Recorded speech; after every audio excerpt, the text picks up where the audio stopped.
Este es el webinar, Pasos para publicar un artículo científico, nociones básicas. Esta actividad está organizada por el capítulo técnico estudiantil INBS Panamá. INBS, cuyas siglas significan Sociedad de Ingeniería en Medicina y Biología IEEE, que es el Instituto de Ingenieros Eléctricos y Electrónicos. Es la Asociación Mundial de Ingenieros dedicada al desarrollo de tecnologías en beneficio de la humanidad. INBS es una agrupación comprometida con la promoción y divulgación y expansión y avance de la biomédica y carreras afines en Panamá. La biografía de nuestro expositor, que el día de hoy es el doctor Rolando Gittens. Él obtuvo su licenciatura en Ingeniería Eléctrica y Electrónica en la Universidad Tecnológica de Panamá, su maestría en Ingeniería y Ciencia de Materiales y su doctorado en Bioingeniería en Georgia Institute of Technology en Estados Unidos. Su investigación se enfoca en el rol de las propiedades nanoestructurales y eléctricas de biomateriales en los procesos de diferenciación celular para la regeneración de tejidos. Actualmente, el Dr. Gittens es ingeniero investigador en el Instituto de Investigaciones Científicas y Servicios de Alta Tecnología en Panamá.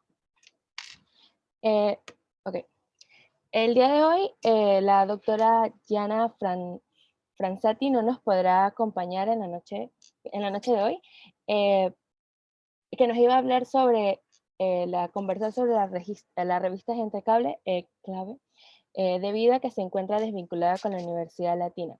Pero lo prometido es deuda. En el mes de noviembre vamos a estar preparando un webinar referente con este tema, que es en conjunto con la rama estudiantil IEEE, y compartiremos toda la información necesaria sobre cómo publicar en la revista Gente Clave de la Universidad Latina. Creo que si está listo el expositor, podemos comenzar. Perfecto. ¿Me pueden ver?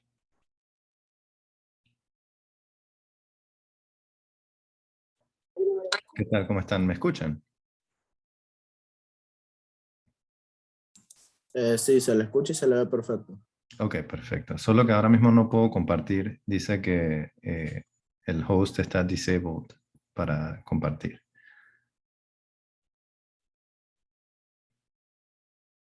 Deme un segundo y lo... No te preocupes. Y bueno, y aprovecho para agradecerles, por supuesto, por esta invitación.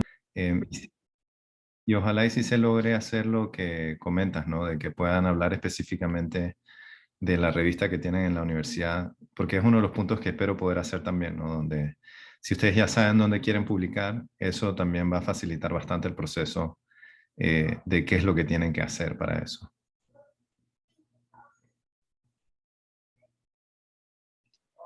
Creo que ya se puede compartir. ¿Sí? Correcto, ya lo veo. Okay. Dame un chance. ¿Pueden ver mi pantalla?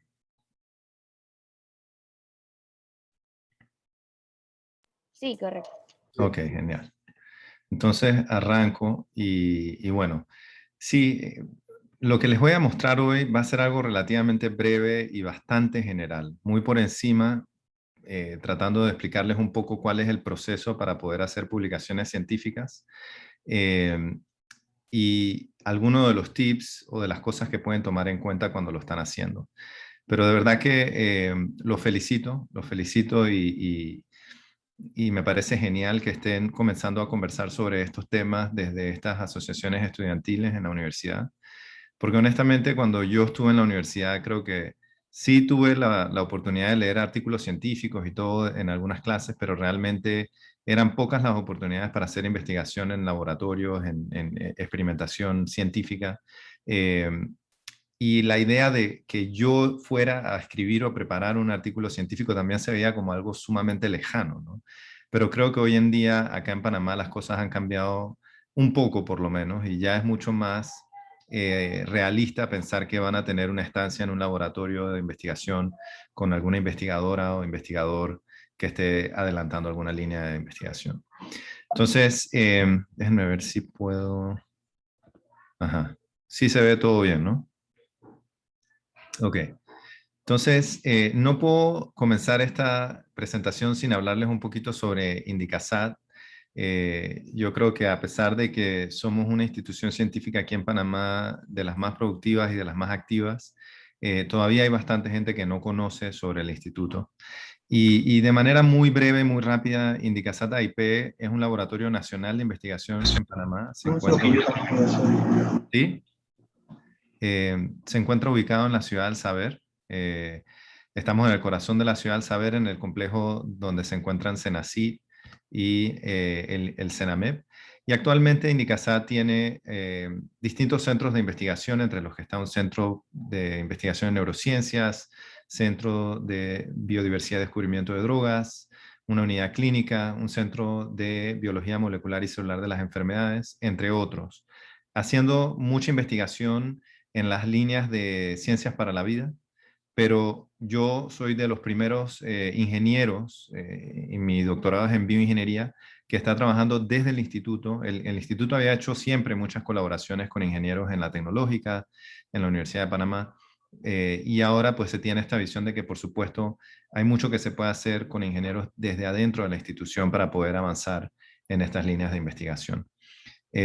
Yo tengo el honor de poder decir que soy parte del Sistema Nacional de Investigación de Panamá también, el SNI, y eso es de cierta manera un respaldo para decir que tengo suficientes publicaciones para entrar en este sistema, y espero que uno de los mensajes que se lleven es que la razón por la que vamos a pasar por este proceso, y escogí la imagen de escalar una montaña porque es así de difícil y es así de riesgoso. En cada esquina que estás tomando un paso, te puedes caer, pero no quiere decir que no te puedas volver a parar, pero tiene muchos beneficios también hacer este proceso, ¿no?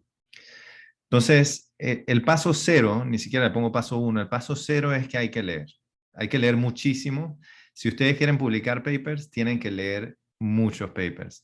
¿Y qué significa leer muchos papers? No sé si ustedes conocen estas cómicas de PhD Comics y hay varias otras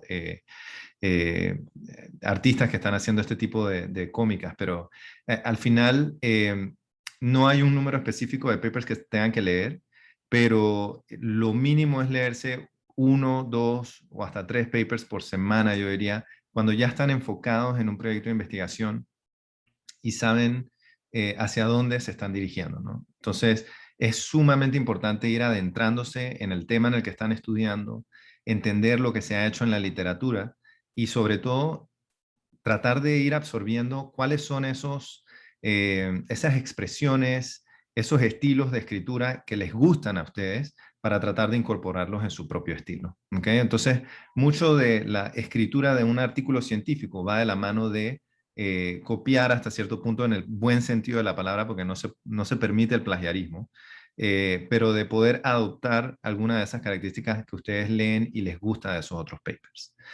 ¿Y cómo se ve este proceso? Lastimosamente, como les decía al principio, no es fácil y hay muchos chistes sobre cómo se ve este proceso como una carrera donde todo el mundo te está tratando de dar palo para que no llegues.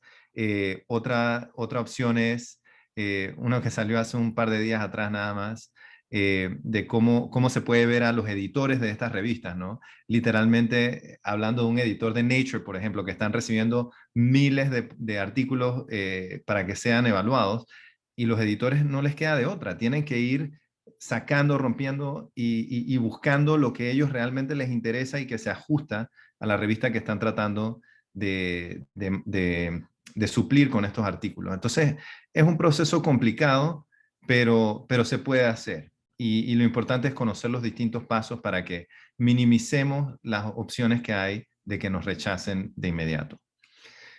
Pero yo diría que el primer paso, después del paso cero y de que ya se han ido adentrando en el campo, el primer paso realmente es hacerse la pregunta, ¿para qué quieren publicar? ¿Por qué consideran que es importante publicar y pasar por este proceso, este esfuerzo que van a hacer de preparar un artículo científico? Y la realidad es que hay muchas razones, ¿verdad?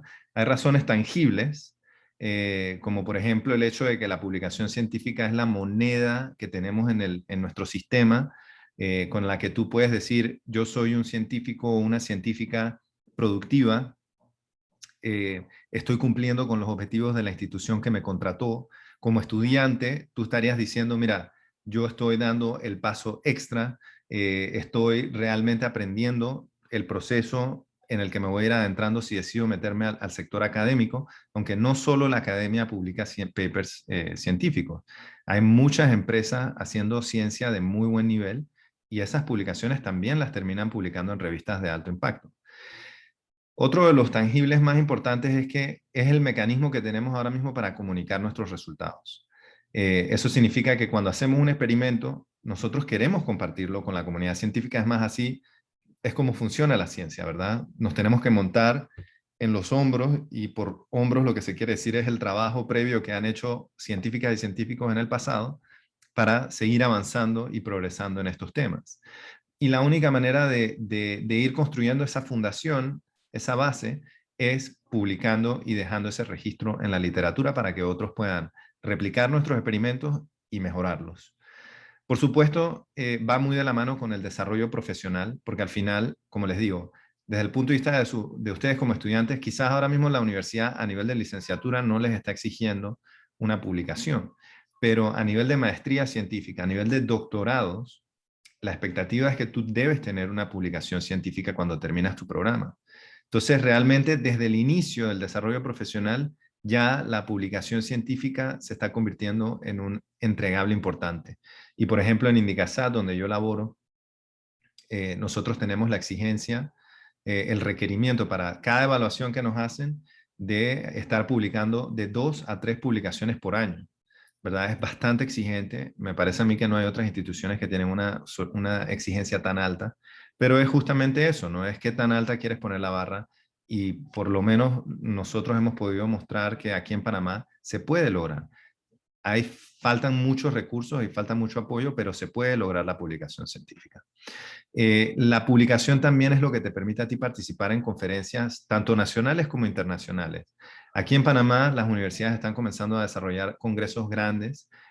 Uno de los más importantes del país es el Congreso APANAC, que no es de ninguna universidad, es de la Asociación Panameña para el Avance de la Ciencia, pero la Universidad Tecnológica, la Universidad de Panamá, y estoy seguro que todas las privadas también están desarrollando congresos importantes.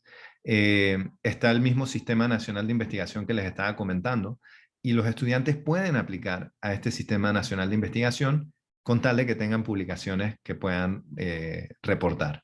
Y creo que el mínimo que les piden, no sé si es 1 o 2 publicaciones, y los beneficios que les otorga es que en el SNI te dan un beneficio económico personal y otro para investigar. Entonces realmente te comienzan a pagar por publicar. Hay un financiamiento, o sea, las publicaciones científicas se convierten en un mecanismo para obtener financiamiento para la investigación científica, porque si yo estoy proponiendo una nueva investigación, pero le puedo decir al revisor, mira, ya yo tengo 10 publicaciones en este tema y por eso estoy proponiendo esto, eso le da mucha credibilidad a mi propuesta. Mientras que si yo soy un novato y no tengo publicaciones y digo, bueno, tengo esta super idea, y puede ser la super idea, y puede ser que la puedas hacer, pero si no tienes publicaciones para respaldarlo, a una agencia de financiamiento que te va a dar 50,000, 100,000, 200,000 dólares, y los evaluadores que están revisando por esa agencia, les va a hacer un poco más difícil decir, dáselos. También, por supuesto, a base de las publicaciones, puedes aspirar a recibir premios y reconocimientos. Y también, por supuesto, esa revisión, esa publicación significa que tu estudio recibió una revisión por pares, es decir, otros científicos de tu campo que son expertos y que están diciendo, mira, ese estudio vale la pena y por eso se publicó. Entonces eso le da mucha credibilidad al trabajo que estás haciendo. Desde el punto de vista de los intangibles, que siguen siendo también muy importantes, muy relacionado al tema de que es la moneda científica y es una manera de comunicar los resultados.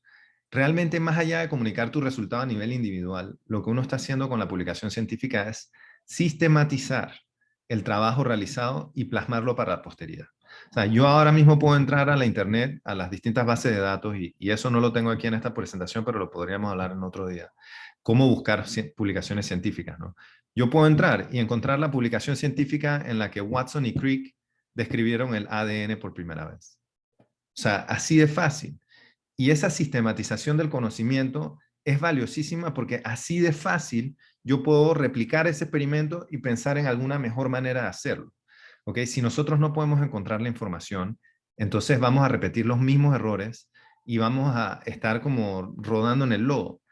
Aquí en Panamá todavía nos hace falta mucho sistematizar, mucha investigación y mucho trabajo que se hace en las universidades.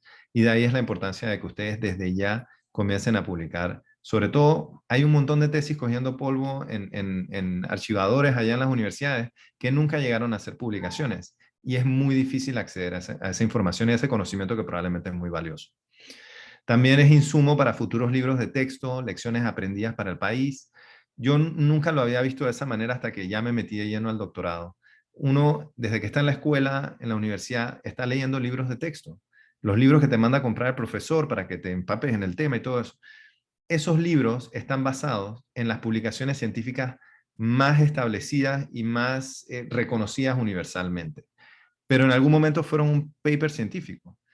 Y así es como se están escribiendo los nuevos libros de texto, de las últimas investigaciones que salieron en publicaciones científicas y luego se preparan como si fuera un libro de texto. Entonces, lo que ustedes van a comenzar a hacer con estas publicaciones es escribir los futuros libros de texto del mundo. Y por último, al final las publicaciones científicas ya validadas, ya respaldadas por esa revisión por par, se convierten en un mecanismo para informar la toma de decisiones por parte de las autoridades. Yo les pido a todos que por favor me mantengan en línea con el tiempo, porque si no me puedo pasar aquí toda la noche, pero creo que vamos bien. Vamos bien. Entonces, eso es sumamente importante que se pongan a pensar por qué quieren hacer una publicación. Si es para pasar la clase y porque al final, bueno, se los están pidiendo, les va a ser un proceso un poco complejo y difícil.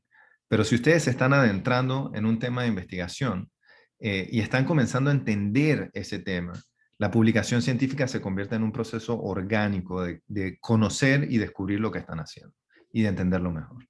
Entonces, ¿dónde publicar? Esa es otra pregunta muy importante que tienen que hacerse, inclusive antes de comenzar a preparar el paper. Porque, ¿qué pasa? Hay muchísimas revistas científicas, lo que se llama el journal, algunas buenas, algunas malas, algunas predatoras, que son terribles, porque lo que están haciendo es mandarte correos diciéndote, sí, mira, te vamos a aceptar tu paper, pero nada más nos tienes que pagar $1,000 o más. Y te lo vamos a publicar en 2 semanas, pero el problema es que son revistas que no tienen nada de reputación. Los revisores que te están dando probablemente no sean científicos reconocidos en su campo. Entonces al final pagaste, terminaste con una publicación, sí, pero esa publicación, las personas del campo científico en el que estás no la van a tomar en cuenta como una publicación que aporta a la ciencia o que realmente contribuye a la literatura.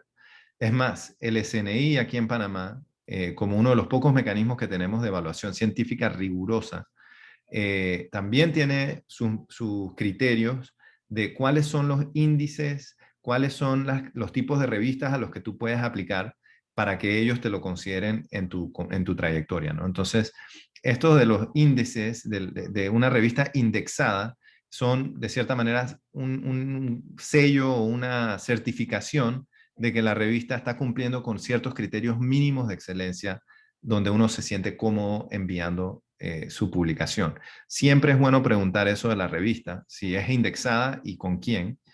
Otro punto importante y que quizás no aplica tanto para revistas aquí en Panamá, porque claro, son revistas locales que van a recibir artículos locales y no internacionales, es un número que se llama el factor de impacto. El factor de impacto por muchos años se ha utilizado como la principal métrica de lo que indica que una revista es buena. ¿Ok? ¿Cómo se calcula el factor de impacto? Es el número de citaciones de esa revista en un año de revista por el total de artículos que han sido publicados en los últimos 2 años.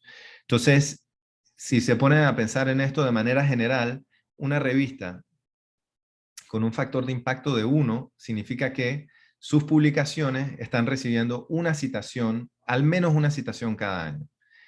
¿Eso qué significa? Las citaciones y todo eso. Bueno, al final, si tú publicas un artículo, lo que tú quieres es que la gente lo lea.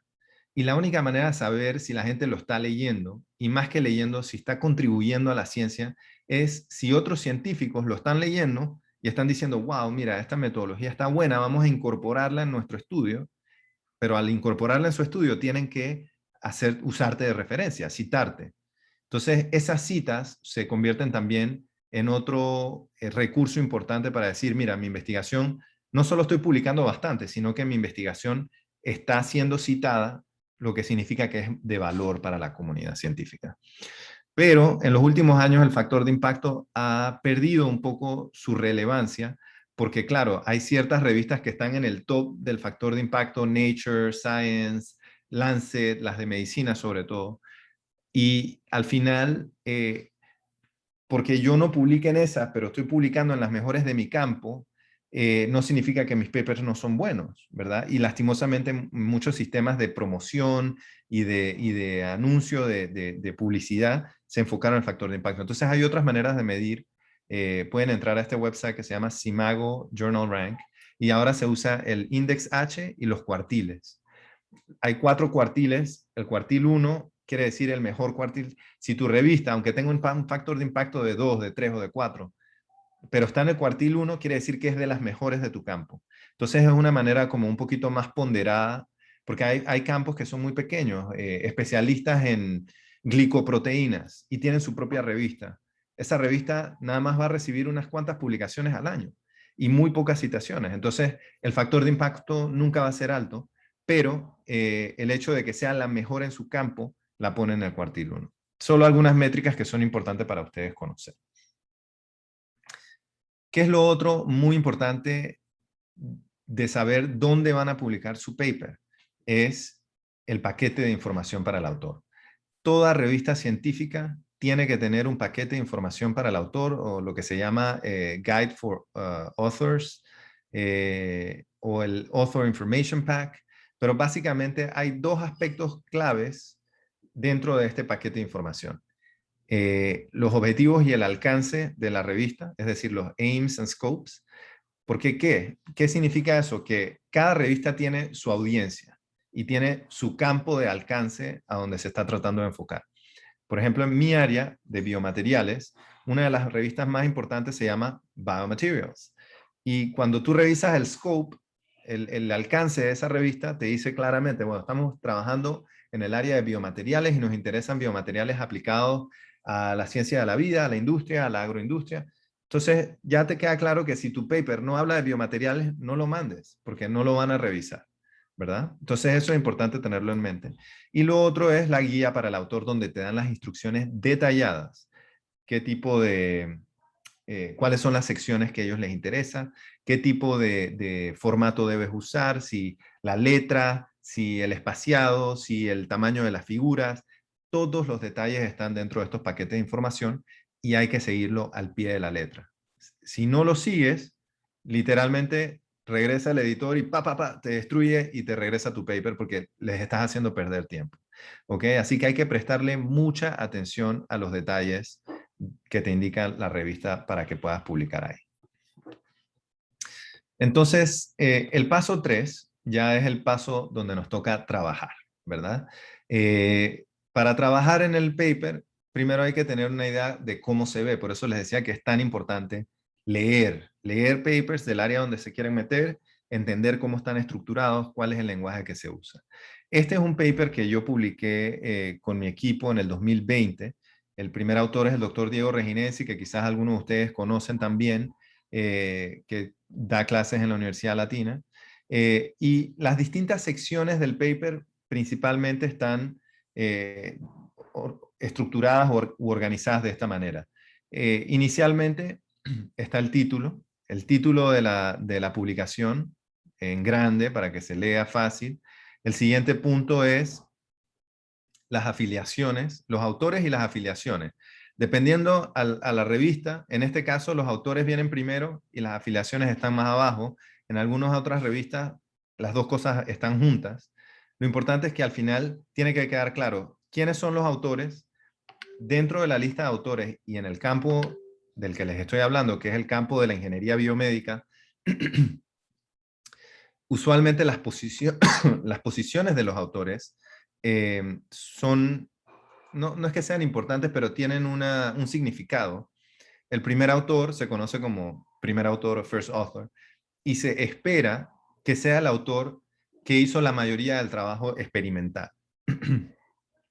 En algunos papers, la primera autoría se puede compartir, es decir, los primeros 2 o 3 autores pueden compartir esa primera autoría si trabajaron la misma cantidad en el paper. Y usualmente, el último autor también tiene una relevancia y es el que se conoce como autor correspondiente o corresponding author. Y es el autor que se encarga de someter el paper, es usualmente el que ha obtenido el financiamiento para el estudio y es como el investigador más senior del grupo, ¿no?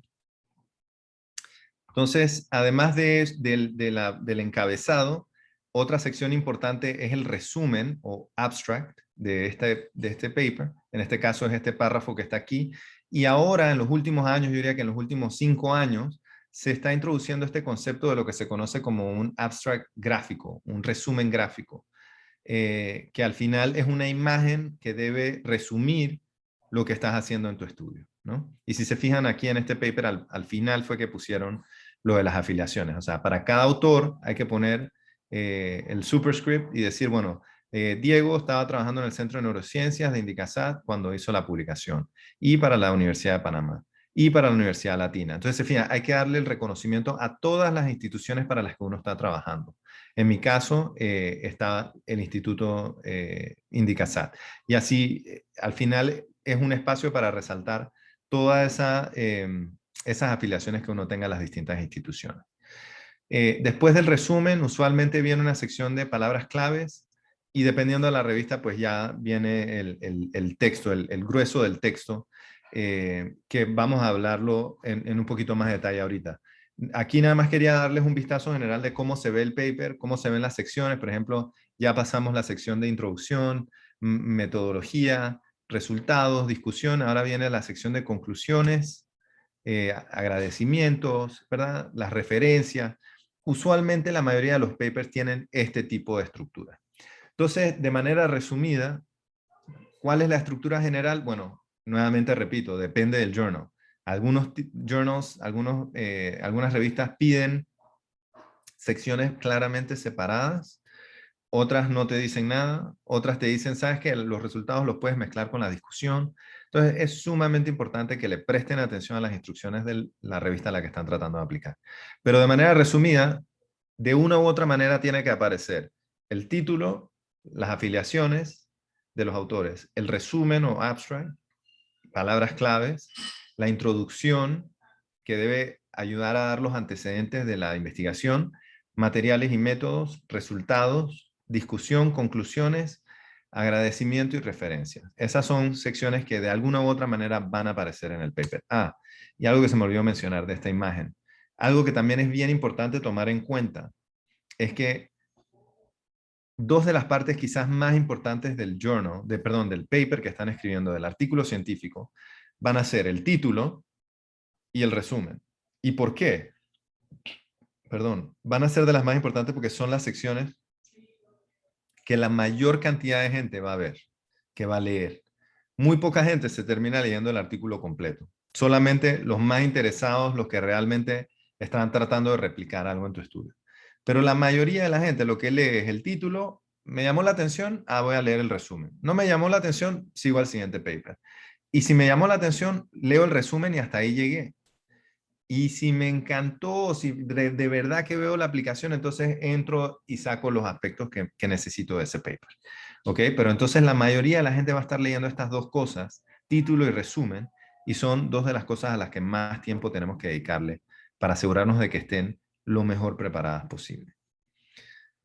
Entonces, primero lo primero, hay que ir desarrollando la habilidad y encontrando lo que funciona para cada uno, ¿verdad? Hay muchas cosas que tomar en cuenta.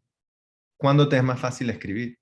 Literalmente esto es como si tú estuvieras escribiendo una novela, una poesía. Hay que recibir la inspiración divina y poder sacar ese conocimiento que uno tiene de la mejor manera. Entonces, ¿te funciona durante el día donde estás más activo? Perfecto. ¿Te funciona en la noche? Personalmente, yo trabajo mis papers en la noche de 11 de la noche hasta las 2 o 3 de la mañana. Lo que yo escribo en esas 2 o 3 horas en la madrugada, no lo escribo en 8 ni en 10 horas durante el día. Y en parte es porque, bueno, ya se acabaron las reuniones, se acabaron las visitas inesperadas, todas las distracciones, todo el mundo está durmiendo acá en la casa, entonces yo me puedo enfocar y escribir mi paper. Pero a otras personas no les funciona eso, entonces tienes que ir evaluando qué funciona mejor para ti.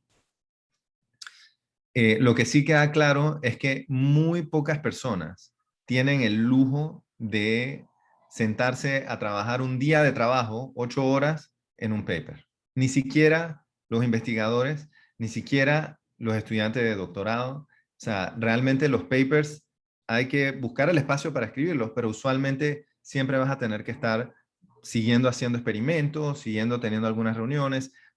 Todas esas cosas son normales y hay que aprender a barajear varias cosas a la vez. Iniciar con el resumen o ir directo a las secciones. También, cuestión de gustos. Personalmente me gusta trabajar el resumen primero porque es como escribir el mini paper y tienes que tener todo completo en un resumen de 500 palabras o menos y luego ir a las secciones ya con eso un poco más claro. Hay otras personas, inclusive otras recomendaciones de expertos que hablan de que no, tienes que ir primero a escribir el paper y con el paper listo, vienes y resumes el paper y haces el abstract. Comenzar con lo que sabes, ese es un dato que yo pienso que es valioso para mí y creo que para cualquiera. Muchas veces nos trabamos, nos cerramos y no fluye la cosa. Entonces, muchas veces ayuda a ir a las secciones donde tú no tienes que inventar nada. Los métodos, esos fueron protocolos que tú tuviste que haber tenido listos antes para generar los resultados. Entonces, los métodos los escribes tal y como los tenías en el protocolo. Eso es como trabajo bien mecánico y te puede ayudar a sentir que, bueno, estoy avanzando. Los resultados, igual, si ya tienes resultados, si vas a escribir un paper es porque ya tienes resultados. Entonces, si ya tienes resultados, la sección de resultados es literalmente el proceso de describir esas figuras, esas tablas, esos resultados que quieres compartir. Pero hay personas que les gusta trabajar en lo que no saben primero, la introducción, la discusión. Puede ser, hay que evaluarlo. Y por último, tienen que tomar en cuenta que escribir un paper, por más que sea intimidante, sea técnico, sea lo que mucha gente asume que debe ser aburrido, honestamente, yo creo que yo me he leído papers buenísimos que no son aburridos y lo que están haciendo es narrando una historia, están contando un cuento y usan un lenguaje que es muy accesible.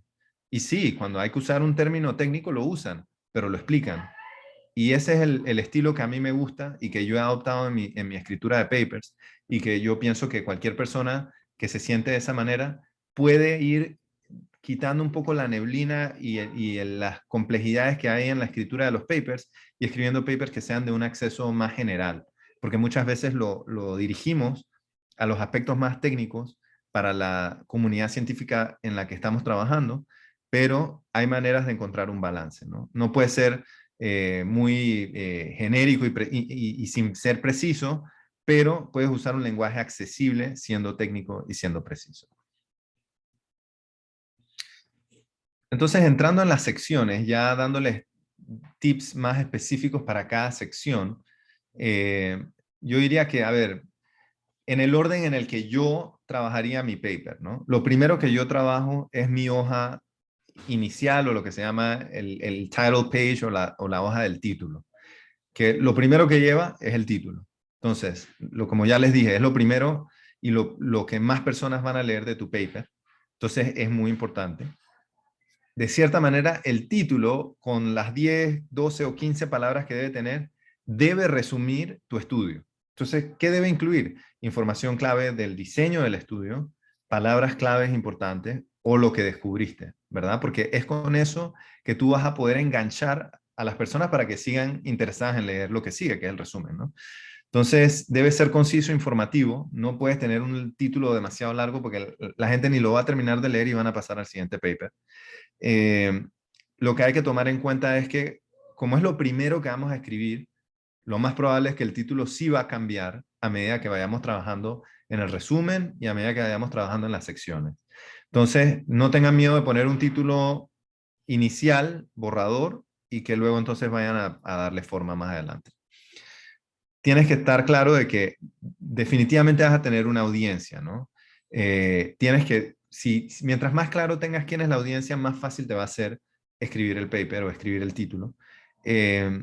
Y lo importante es que no deben ser sensacionalistas, ¿ok? La sensacionalista, déjenle eso a los periódicos de los que hacen eso para atraer público, pero en la ciencia y en los papers queremos ser precisos, queremos ajustarnos estrictamente a lo que vamos a compartir, ¿ok?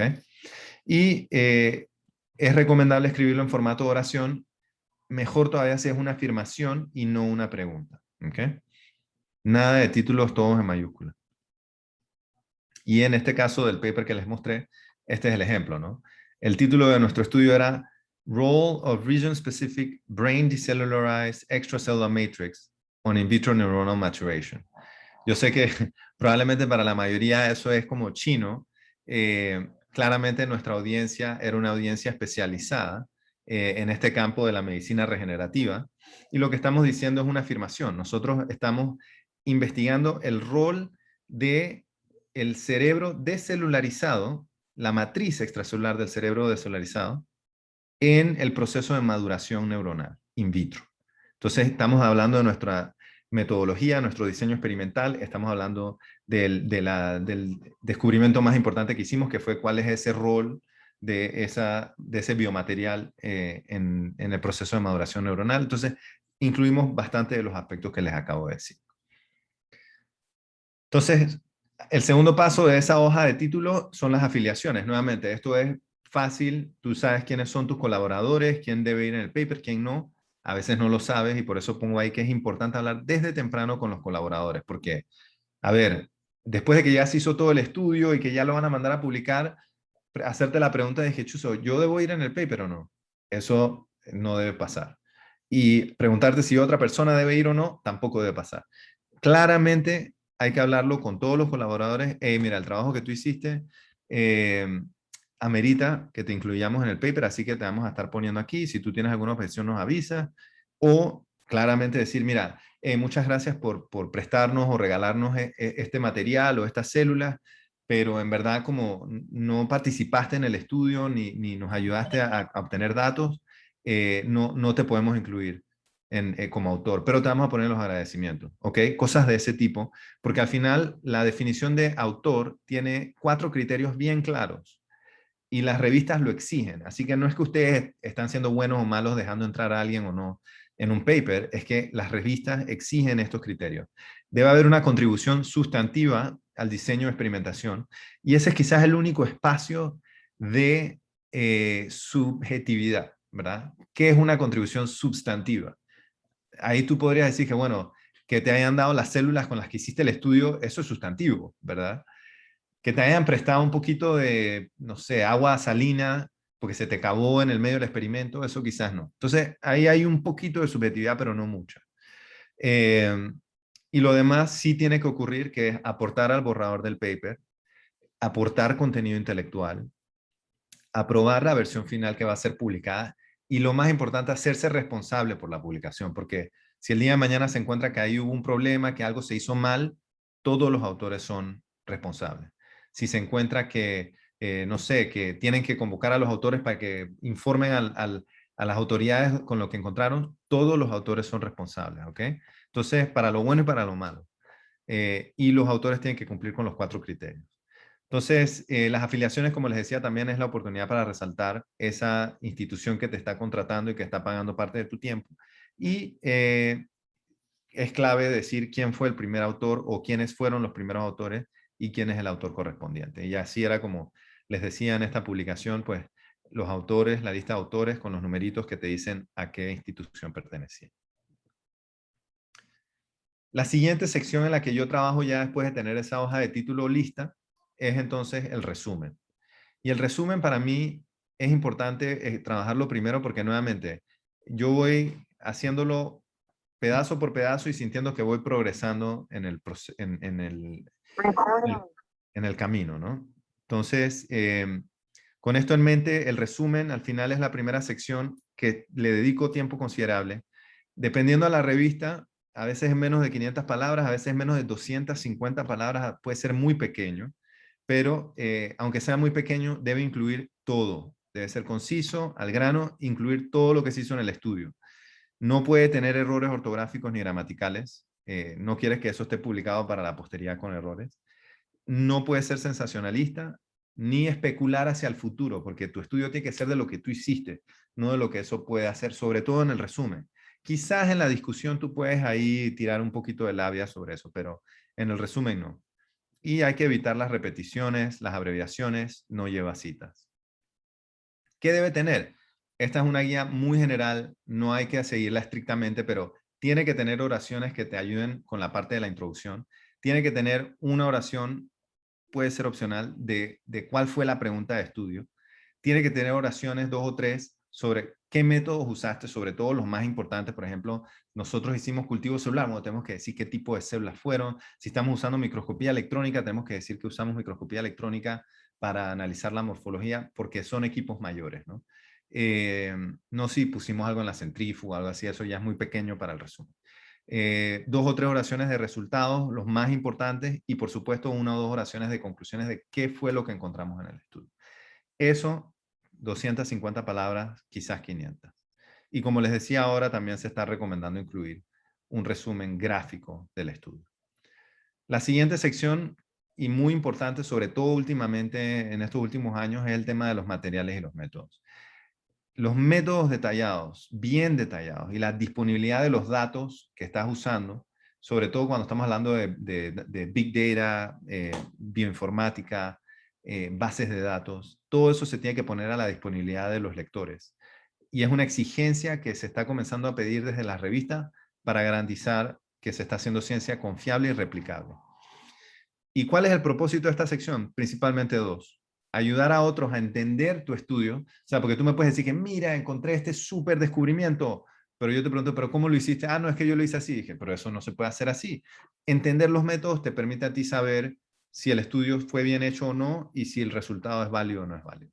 Pero también ayuda a otros a replicar lo que hiciste. Porque acuérdense que estamos tratando de montarnos en los hombros de otros científicos. Entonces, si yo no tengo esa metodología bien detallada, es bien difícil replicar un estudio en el laboratorio. Y hay ejemplos claros en las noticias que han salido estudios muy importantes, en revistas muy importantes, y después se dan cuenta que no se pueden replicar y a veces hay que retraer ese estudio, retract, ¿no? Entonces, como les decía, lo clave es que hay que incluir el protocolo detallado de todo lo que hiciste durante el estudio, incluyendo los cambios pequeños. ¿Qué quiere decir eso? Muchas veces estás haciendo un protocolo, estás en el campo, estás en el laboratorio y te diste cuenta que, chuzo, no pude hacerlo como decía el protocolo, lo hice un poquito diferente y le rayas el protocolo, le pones el dato ahí. Ese dato tiene que llegar a tu paper, ¿ok? Porque es un cambio que quizás tuvo que ver con el resultado que encontraste. Los métodos deben seguir todas las exigencias éticas. Eso aplica para trabajos clínicos, o sea, cuando estás trabajando con pacientes humanos, pero también cuando estás trabajando con animales, ¿verdad? Porque hay comités de bioética de uso de animales y si tu estudio conlleva manejo de animales, debes pasar por todas esas exigencias éticas. Y si tu estudio es en células y esas células provienen de un paciente, una persona, un humano, eso también requiere evaluación ética de Comité de Bioética Nacional o Comité de Bioética Institucional. Las estadísticas son muy importantes describirlas en el estudio. Sin estadísticas los resultados no significan nada. Y muchas veces en la metodología ayuda poner una guía visual. Por ejemplo, en este estudio que les dije, que les estaba mostrando, nosotros incluimos en la data suplementaria una imagen de cuál fue el protocolo de descelularización que utilizamos para explicar claramente, mira, hubo un método que duraba 4 días, había otro método que duraba un solo día y dentro de ese día tenía todos estos pasos. Entonces es una manera fácil, rápida de hablar de la metodología. Lo que sigue, entonces sí, ya podemos entrar en la introducción. No hay mucho que decir acá. Son los antecedentes del campo de investigación. Probablemente ya tengas algo de esto escrito, porque si estás haciendo investigación quiere decir que probablemente ganaste algunos fondos o aplicaste algunos fondos de investigación, ya sea de la CENACYT o de la universidad. Alguien te tuvo que haber pedido alguna propuesta y en la propuesta tienes que poner los antecedentes. Así que esa misma información quizás ya la puedas utilizar para tu introducción del paper. Y la clave aquí es ir de lo general a lo específico. En el campo, en el paper que les estaba mostrando, hablar de biomateriales o primero de cuáles son las enfermedades en el cerebro que son importantes, cómo se han atendido sin y con biomateriales y luego dónde entra nuestro biomaterial a ofrecer una ventaja. Ese es un antecedente estructurado de lo más general a lo más específico. Luego los resultados en las revistas más tradicionales los separan de las discusiones y estos resultados, aunque parezca aburrido, es literalmente, ok, figura 1, en la figura 1, como pueden ver, tenemos esta imagen donde sale el cerebro y las 3 secciones son esto y esto. O sea, hay que describir cada parte de la figura de las tablas que estamos tratando de reportar. Debe enfocarse en la estructura del estudio y los resultados reportados, o sea, literalmente figura por figura. No puedes poner una figura que no describas en los resultados. Y todo lo importante debe salir reflejado en esta sección. Por ejemplo, aquí, si se dan cuenta, en la parte de los métodos, hablábamos de cosas específicas, cultivo celular, uso de microscopía electrónica, uso de técnicas específicas, pero en los resultados, los subtítulos, ya hablan de la integración. ¿Para qué usamos el conteo de ADN y el DAPI y la histología?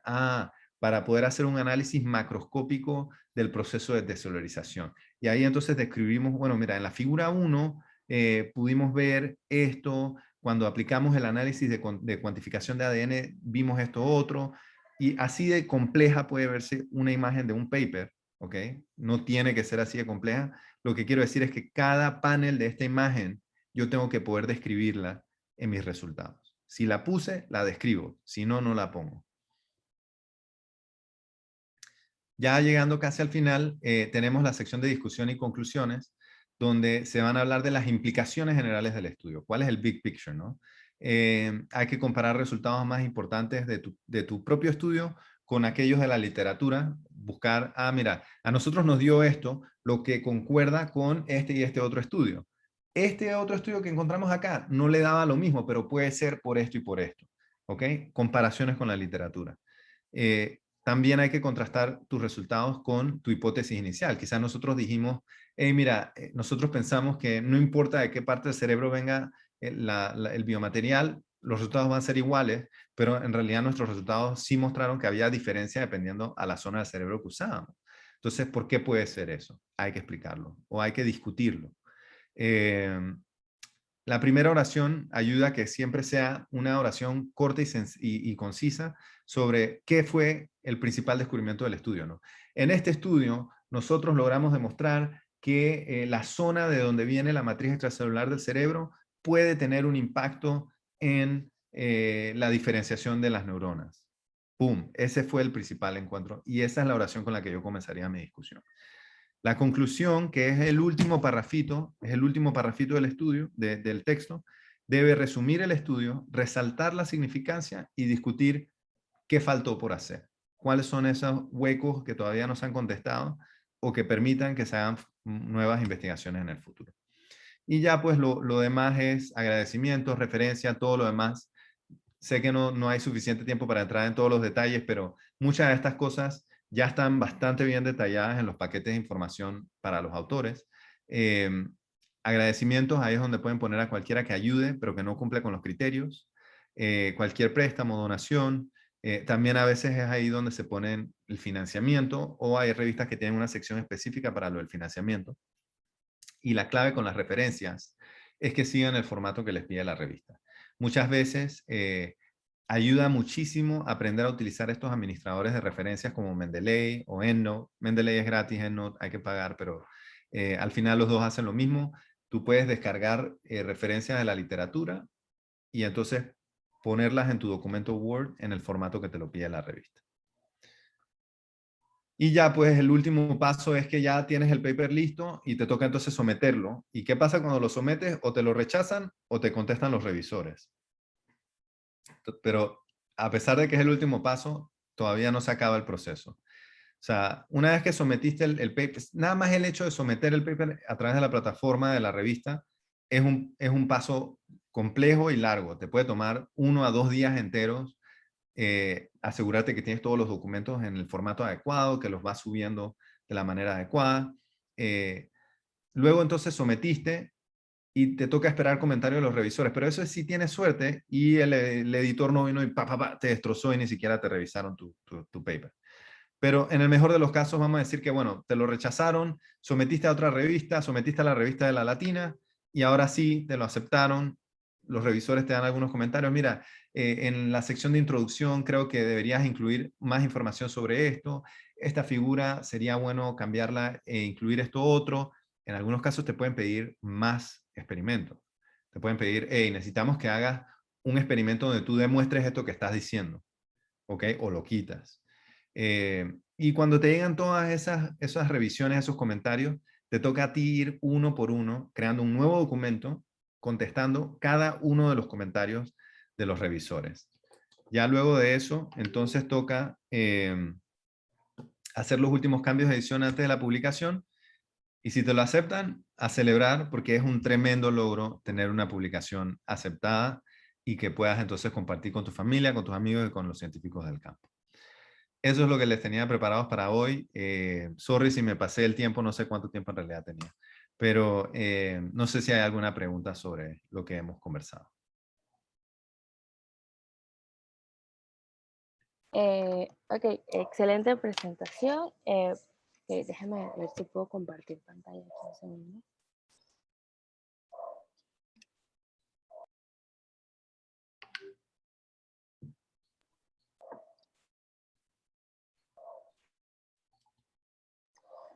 Ok, pasamos a la sección de preguntas y respuestas.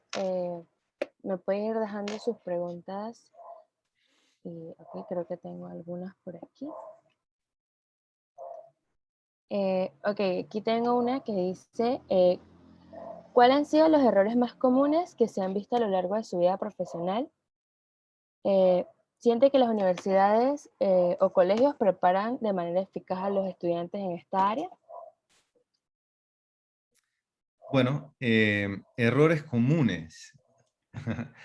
Todo paper tiene errores. Esa es una realidad que hay que aceptar hasta el último día que ya sometiste la última versión que te llegaron de los mismos editores.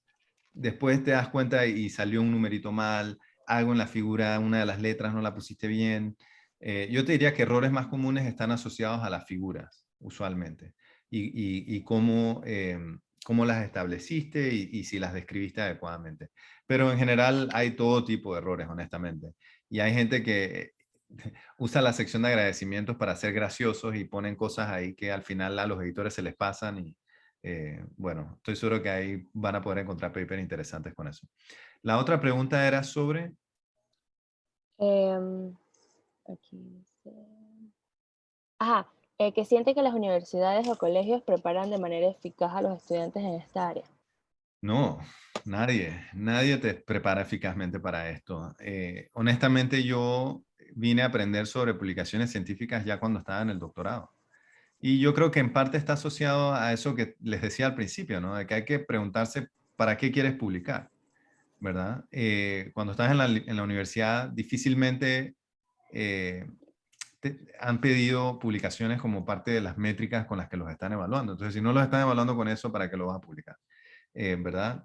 Yo creo que ese es un problema, honestamente, porque yo pienso que con el trabajo que muchos estudiantes hacen para sus tesis de graduación, eso sí debería ser, en vez de una tesis, lo que se debería pedir es una publicación científica que se convierta en su tesis, porque de esa manera estarías aportando a que ese conocimiento que se generó se sistematice suficiente para que pueda ser publicable y no se pierda en el tiempo. Pero la realidad es que yo veo todavía el tema de aprender a publicar como uno de estos temas de aprendices, ¿no? O sea, tienes que ir y entrar a un laboratorio, a tener una científica, un científico ahí de maestro o maestra y que te vaya llevando por el camino para que aprendas cómo hacerlo, porque toma tiempo, toma mucho esfuerzo y mucha práctica. Es que hay que intentarlo y ahí te vas a dar dando cuenta de qué tan fácil o no es. Ok, muchas gracias. Aquí tengo otra.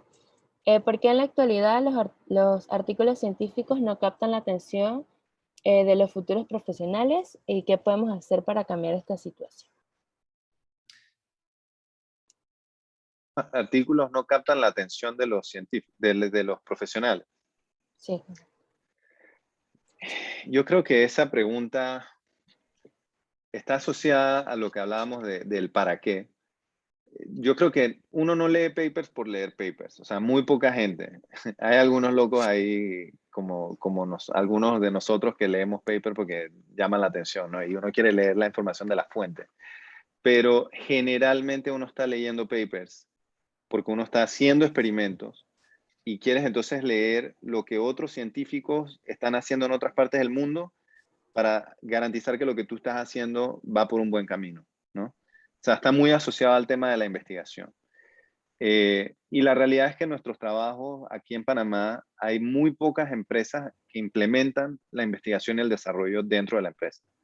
Entonces, si tú no estás haciendo I+D, es poco probable que tú estés leyendo publicaciones científicas como parte de tu rutina, ¿verdad? Ahora, en la universidad, a los estudiantes es otro cuento, ¿verdad? Porque para mí, las publicaciones científicas son la fuente de información más actualizada que tú puedes conseguir. Y los estudiantes están, en teoría, en una universidad donde deben estar llevándolos a la frontera del conocimiento. Entonces, en las universidades, ustedes sí deberían estar leyéndose papers todas las semanas para cada una de las clases que ustedes estén tomando, para saber qué es lo último que se está haciendo. Entonces, pero como les digo, yo creo que hay esa pequeña desconexión entre lo que puedes estar haciendo en la universidad y lo que terminas haciendo en la empresa en la que trabajes en el sector profesional.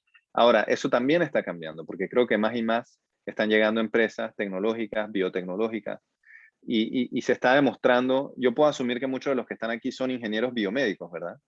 Entonces, creo que sobre todo para la ingeniería biomédica, pero también biotecnología y otros campos afines, eh, nuestro sector profesional los ha estado encaminando para hacer tareas muy específicas. Pero la realidad es que hay una plétora de herramientas que ustedes tienen y que pueden utilizar para distintas cosas. Cuando yo me gradué de mi doctorado en bioingeniería, en mi mente, mi formación es como ingeniero eléctrico electrónico y mi maestría fue en ingeniería y ciencia de los materiales, pero mi doctorado es bioingeniería, que es muy parecido a ingeniería biomédica. Cuando yo regresé a Panamá, mi visión era que yo quería trabajar en un hospital, pero no en un hospital mecaniqueando equipos médicos, sino trabajando de la mano con los médicos, con los doctores, buscando maneras de desarrollar innovaciones, de ayudarlos a ellos con control de calidad de dispositivos médicos, de tratamientos y de hacer investigación clínica. Entonces, todas esas son posibilidades para los que estamos en estos campos de las ciencias de la vida. Y que nadie les diga es que no, porque tú eres un biotecnólogo, tienes que quedarte ahí metido tomando el análisis. No. O sea, si tú te formas y te sigues preparando para hacer más, puedes hacer más. Ok, siguiente dice, ¿qué recomienda para iniciar a leer papers como estudiante? ¿Se debería esperar, se debería esperar a estar más experimentado en la materia? Eh, ajá, o profundizar por cuenta propia. Aquí dice, he intentado iniciar antes, pero el léxico utilizado puede llegar a ser muy complejo. Claro. Mira, yo pienso que en la ciencia, esa iniciativa propia de querer aprender, esa curiosidad interna que tenemos cada uno de querer conocer nuevas cosas, querer conocer más, es el motor, es el combustible que tenemos que utilizar para hacer lo que vamos a hacer. Entonces, si tienes el interés y la curiosidad de ir metiéndote en las publicaciones científicas, tienes que hacerlo. Es muy valioso ese tipo de iniciativa.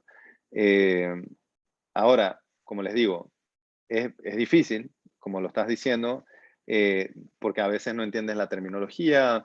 Entonces yo te diría que hay que hacer como un balance, ¿no? O sea, si no tienes ninguna asignación que te pida leerte los papers, pero es un campo que te interesa, quizás buscar a una persona que sea de ese campo, con la que tú puedas rebotar algunas ideas, que no tengan pena escribiéndole a investigadores que estén trabajando en el tema que a ustedes les interesa y les digan que, mira, estuve leyéndome esto, inclusive los mismos autores del paper, ¿ok? Porque siempre tienen que poner el correo del correspondiente. Entonces, escríbanles, háganles consultas y vayan adentrándose en el tema, pero lo importante es que si tienen la opción de hacer investigación en la universidad, si tienen la opción de hacer su tesis de graduación, háganlo como si fueran a publicarlo. Y entonces ahí se van a dar cuenta que tienen toda la justificación y la razón necesaria para ir metiéndose de lleno en las publicaciones científicas. Aquí tengo otra pregunta, dice, generalmente cuando realizo un tipo de investigación guiándome...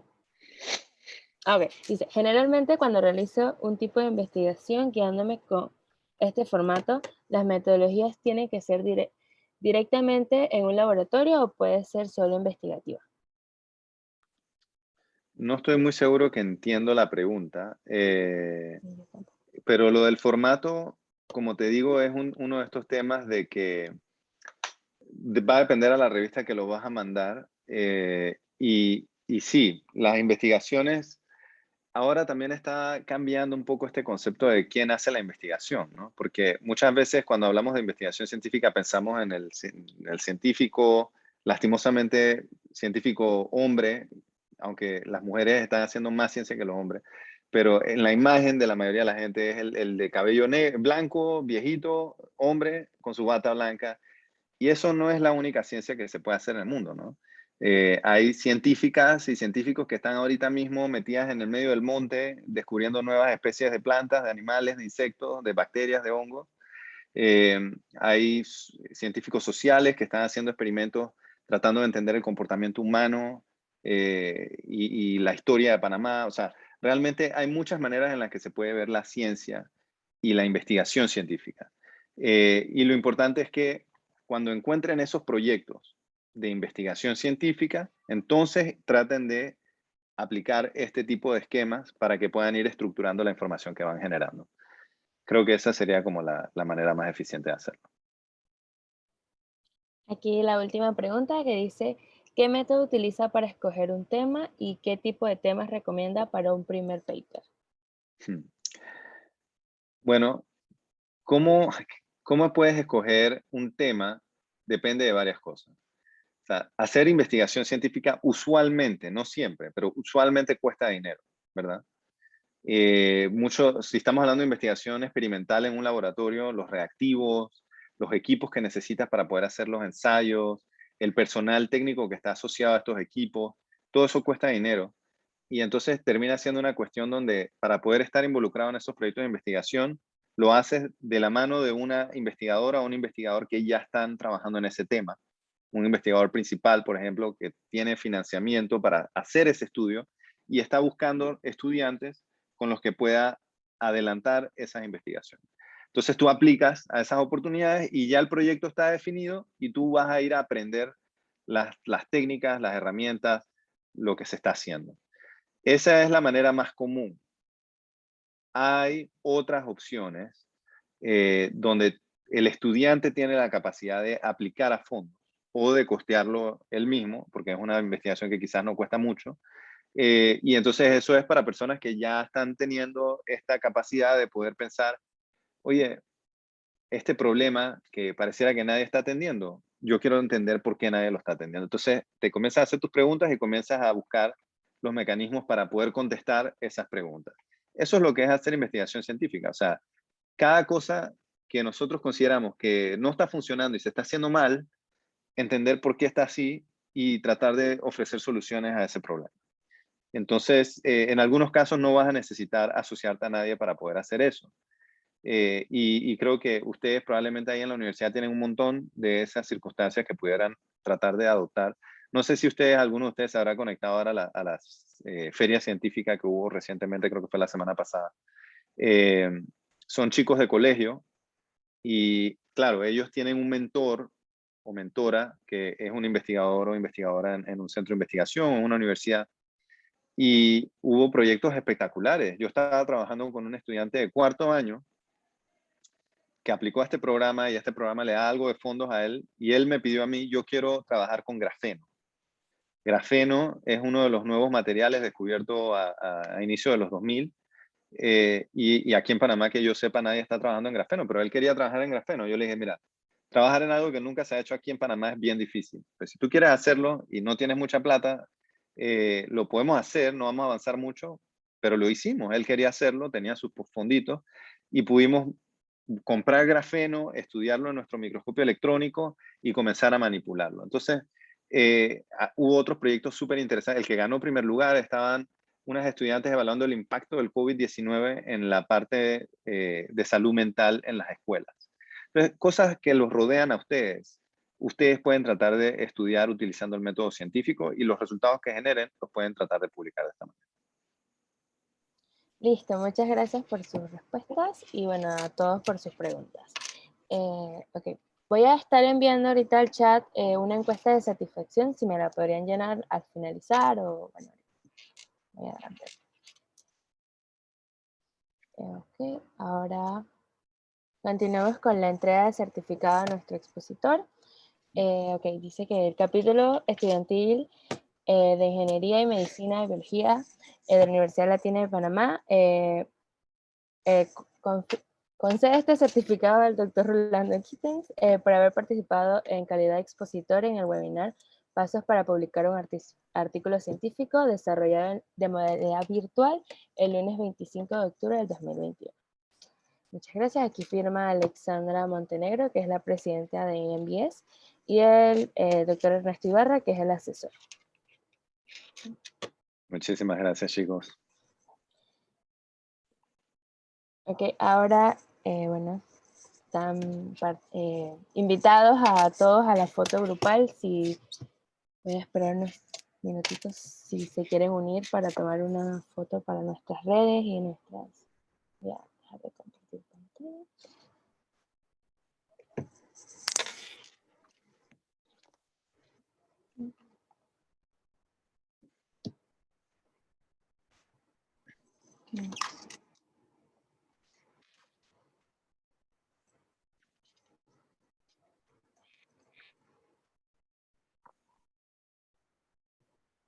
Ya está llegando la gente.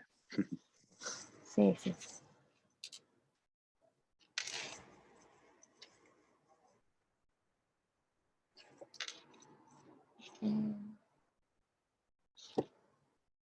Creo que ya, no sé. ¿Listo? Ok. Ok, voy a tomar 2 fotos. Sonríe. Ok, 1, 2, 3. Listo, ahora con la segunda. 1, 2, 3. Listo, ok, ya la siguiente diapositiva era agradecimiento de todos, gracias por participar y nos pueden seguir en nuestras redes sociales y bueno, principalmente doctor por su exposición y todo lo que hemos aprendido el día de hoy. Y muchas gracias y bueno, Kevin que fue nuestro organizador del evento y sí. Así que muchas gracias. Muy buen trabajo y espero que se haya entendido. Saludos a todos. Gracias, hasta luego, chao.